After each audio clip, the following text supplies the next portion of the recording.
Hola, soy Jesús Iglesias, ingeniero civil especializado en ingeniería estructural. He sido profesor en la Ibero, en la UAM y en el posgrado de la UNAM, en todos los casos en el tema de la ingeniería estructural, en el cual tengo más de 45 años de experiencia. A raíz del desplome de uno de los tramos de la línea 12 del metro, he estado escribiendo mis reflexiones al respecto en mi grupo de Facebook, Evaluación y Reparación de Estructuras Dañadas por Sismo. Este video es un complemento al documento sobre mis reflexiones que pueden encontrar dentro del grupo de Facebook. Tal como lo hice en el documento de mis reflexiones, quiero dejar claro que esto no es un peritaje, es simplemente mis opiniones personales filtradas a través de mi experiencia y mi preparación profesional, basadas en la información gráfica obtenida del Google Maps, que nos permite apreciar la estructura antes de la falla, en la información que pude obtener de una visita al lugar del desastre el 8 de mayo y en el resto de la información que ha estado circulando en redes, así como en la discusión que se ha dado al interior de mi grupo y con otros colegas. Aprovechando la imagen que estamos viendo, que nos presenta en la parte superior la estructura que falló, el tramo que falló antes de que este problema ocurriera y en la parte inferior después de, quisiera enfatizar que lo que hace diferente al tramo que falló en particular es que en ese tramo hay un cambio de una transición de 2 vías a 3 vías que se refleja en un cambio de 2 vigas a 3 vigas. Y desgraciadamente, porque creo que no es una buena solución, la viga adicional que arranca el cambio lo hace desde el centro del claro de una de las vigas principales, introduciendo ahí una irregularidad en la estructura de comportamiento que creo yo que fue muy importante. En este video voy a presentar un modelo cualitativo del puente de la línea 12 del metro, hecho con materiales muy deformables que permiten ilustrar los fenómenos que pudieron haber estado ocurriendo durante el funcionamiento del metro. El material que elegí es un material que se puede formar mucho sin que se rompa y nos permite acercarnos al comportamiento de una estructura de acero que en tensión se comporta de manera muy estable, pero en compresión se falla. Antes de que falle el material, falla por un fenómeno de inestabilidad conocido como pandeo. Con ese material se pueden fabricar inclusive vigas de tipo I, como las que constituyen el tramo que falló en la línea 12. Aquí la pueden ver. Es interesante que el hecho de que el material me permita exagerar la deformación sin romperse hace muy visible el fenómeno, por ejemplo, del pandeo lateral de las vigas de este tipo, como las de la línea 12, en donde bajo la acción de flexión el patín superior entra en compresión y se quiere pandear, mientras que el patín inferior lo restringe. Este fenómeno se conoce como pandeo lateral de una viga. ¿Okay? Con el material que describí, fabriqué un modelo del tramo del puente que falló. Están aquí las dos vigas principales, los diafragmas de conexión y la losa hecha de precolados que en teoría debería de haber estado unida a los patines superiores de las vigas. La verdad es que es difícil de deformarlo cuando tenemos la losa conectada con un diurex. Esta losa impide la tendencia ante las cargas al deslizamiento lateral de los patines superiores de las vigas. Hay evidencia en los restos que se vieron después de la falla de que esta unión entre la losa y las vigas no funcionó adecuadamente.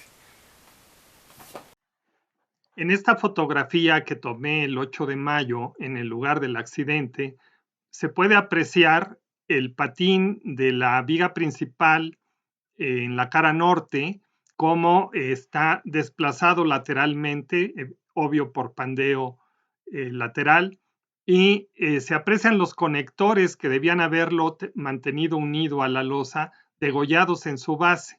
Llama la atención que los conectores no se muestran o no se aprecia que hayan tenido interacción con el concreto a su alrededor, lo que hace pensar en que probablemente la soldadura entre los conectores y el patín fue insuficiente.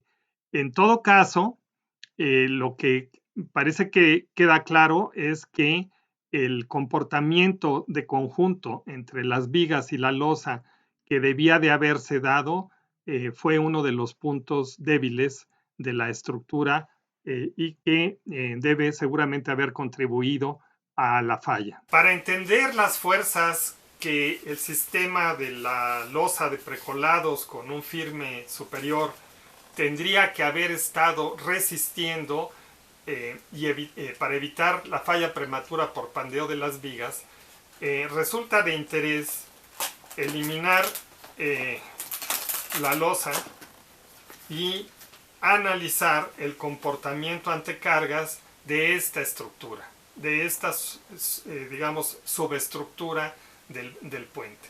Estamos viendo un modelo cualitativo de la superestructura del tramo de la línea 12 que colapsó, hecho con materiales muy deformables.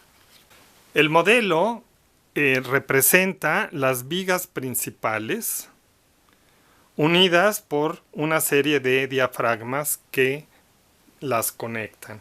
Durante la falla estaba pasando el tren que se dirigía hacia el oriente por una de las vigas principales, opuesta a aquella que a la mitad del claro recibía o estaba unida a una viga secundaria asociada al cambio de vías de 2 a 3 vías.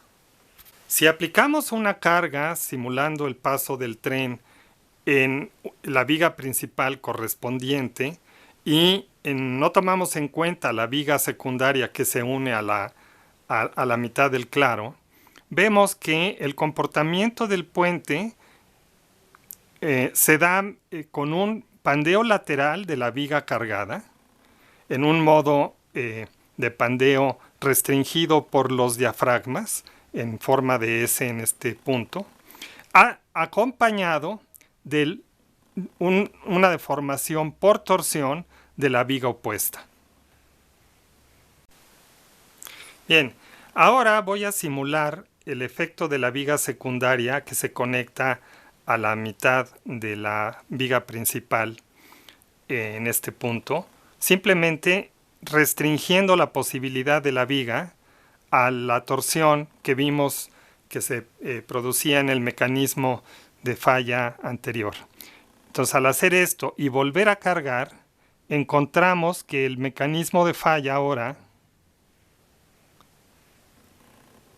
viene acompañado del pandeo lateral, ya no solo de la viga donde pasa el tren, sino también de la viga opuesta, y además de una sobrecarga muy importante en el diafragma.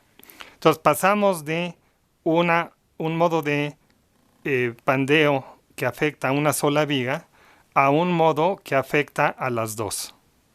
Ese es el efecto negativo que genera la viga secundaria de la transición de 3 a 2 vigas. Es importante notar que cuando se produce el mecanismo con la restricción, las vigas principales o se desplazan las dos hacia adentro o se desplazan las dos hacia afuera en el modo de falla que están presentando. Esto explica lo que se observó en la estructura ya fallada, como veremos a continuación. En esta fotografía compuesta se pueden ver las traves principales, a la izquierda la del sur, a la derecha la del norte, y en ella se puede observar que los patines superiores de ambas vigas sufrieron un desplazamiento por pandeo lateral hacia el eje interior del puente, tal como observamos en el modelo que se acaba de presentar. En resumen, quiero enfatizar que es mi opinión que la deficiente conexión entre el sistema de piso del tramo del metro y las vigas de acero que lo soportaban, aunado a una transición de 2 a 3 vías resuelta con una viga secundaria que genera un efecto como de puntal en una de las vigas principales, son o están dentro de las razones que pudieron haber causado la falla de la estructura. Quiero finalizar diciendo que este video es un complemento al escrito de las reflexiones que he hecho y que pueden encontrar en el grupo de Facebook Evaluación y Reparación de Estructuras Dañadas por Sismo. Los invito a que entren al grupo y consulten el documento de referencia. Muchas gracias. Hasta luego.